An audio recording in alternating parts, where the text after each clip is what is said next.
primeira coisa, né, eu acho que já foram representados cara, os nossos nomes, né?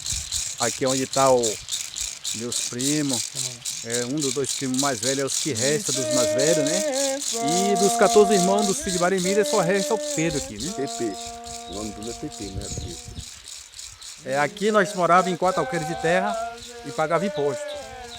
O imposto daquela época a gente pagava aqui o Fundo Rural e o INCRA. Eram os impostos que nós pagávamos aqui, o meu tio pagava, né? Meu tio pagava essa parte aí de imposto. Na época, Tiede morava ali onde tinha um pé de coco, onde tem 4 pés de coco ali. E do outro lado de cá morava João Mondô, né? E tinha o Sobrado. O Sobrado era da minha tia Ládia. E Piroca morava bem aí, mais cá na frente um pouquinho. Uma casinha de telha de barro. E ali tinha onde chegou Tururi, mais final do Alfredo, né? E Firno. E falou assim, olha, nossos parentes, vocês têm que ser reconhecidos como índio aqui, porque vocês todos são índios. Por que vocês não param de pagar imposto? Aí na época só tinha FUNAI em Salvador e Governador Valadares. Então para parar de pagar o imposto tinha que ceder o documento da terra para a FUNAI. Para, como é que se diz? Cancelar, né? Cancelar aquilo ali e ser reconhecido a partir dali como comunidade indígena. Então tudo começou ali. Naquela época não era cacique, naquela era capitão. Do qual o finado firme ele era um capitão. Tururim era filho do primeiro capitão, que era Honório. E aí achava por bem que o meu pai, por ser um dos mais velhos, botava como capitão.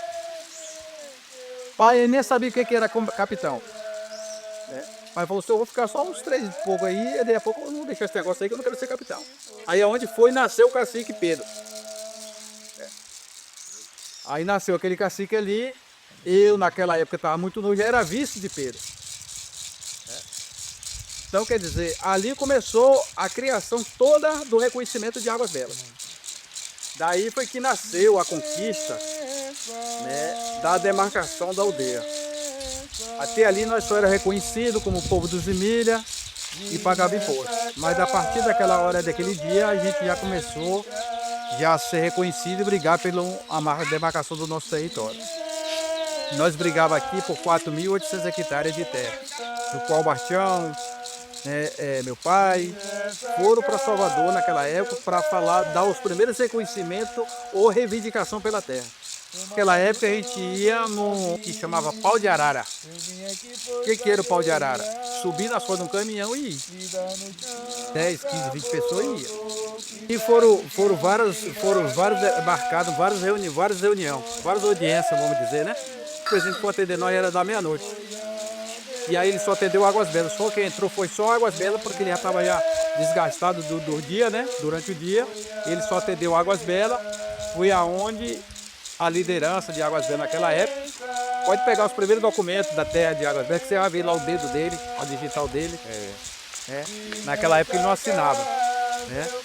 E aí ele botou o dedo. E os outros que assinavam, assinaram, mas lá está testemunhado como foi a conversa ali para poder sair a carta declaratória do território Águas Belas.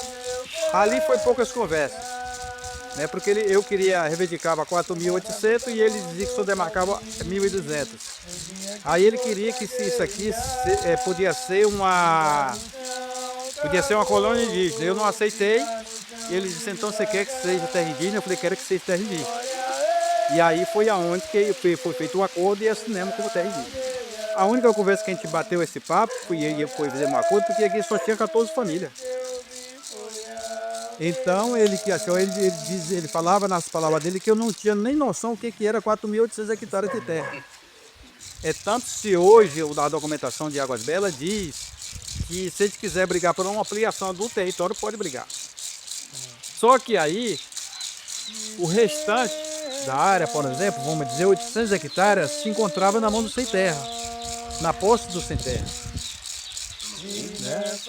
E ali o sem terra desmatava, fazia carvoeira, acabava com o restante das madeiras, como ela já estava na parte da legalização da demarcação, a gente começou a cobrar das autoridades que estava fazendo ao contrário, fazendo carvão e tirando a madeira.